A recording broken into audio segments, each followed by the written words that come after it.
the investigation into Hillary Clinton's email scandal. The State Department now says it cannot find any of the emails from the Clinton staffer responsible for setting up the infamous private server.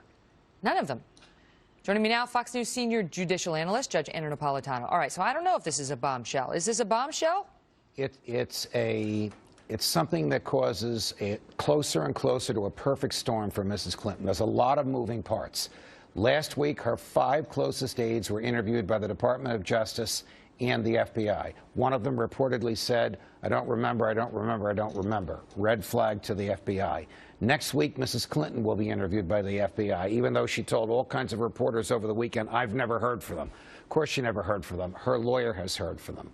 Next week, her closest aides will be giving a deposition, an examination under oath outside of the courtroom on the whereabouts of emails. Now we find out tonight that the most significant of her staffers, the guy she paid $5,000 to commit a felony, to migrate her secret emails from a government server to a non-secure personal server. Her IT specialist, they can't find his emails. And at the same time, we learned there's a debate going on in the Kremlin between the Foreign Ministry and the intelligence services about whether or not they should release the 20,000 of Mrs. Clinton's emails that they have hacked into and received and stored. All of this is happening at once. Oh, boy. But wait, now let me walk you back to the use of the F word.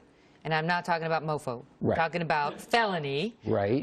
Because that remains to be seen. And the leaks that we got over the past couple of days were that they're not finding any intentional conduct by Mrs. Clinton in connection with this server that would be needed to justify these charges. I am sorry that those leaks are coming out because they are absolutely wrong. And they're being leaked by people ignorant of the law. Because this statute, espionage, the failure to keep secure state secrets that have been entrusted to you, does not require that the government prove intent. It doesn't. It's not an intent law. Correct. It is the rare federal crime that the government can prove by gross negligence. So your listeners can tell us if 2,200 emails containing state secrets sent or received via a non-secure server is enough for gross negligence.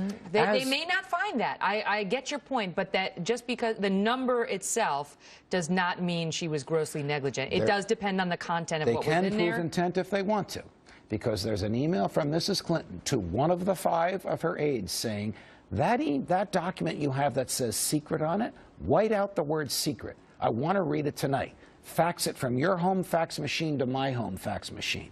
Now, if that's not an intention to move a state secret from a secure place to a non-secure place, you tell me what it is. But it depends on who originated the top secret designation, right? If it came from the State Department, wouldn't it be within her purview to say, it's not top secret, I've declared it thus? No, because on her first day in office, she signed an oath. And that oath says a document is secret because of the contents in the document, not because it is declared or stamped secret. And she promised that as the Secretary of State, she understood her obligation to recognize secrets when she sees them, whether they're marked secret or not.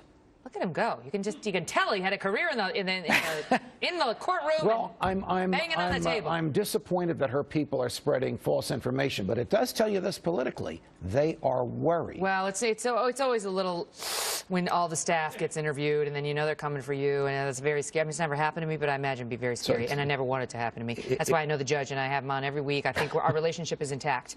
Our relationship's a great one. This is all happening to her at once. Great to see you, Judgy. Pleasure. Also, Idala, you know, I really can't stand him, but he would be good to have in your corner in case of an emergency. Just kidding, I love him like a brother. Coming up, the growing questions over a picture of a group of West Point cadets and the message they were trying to send here.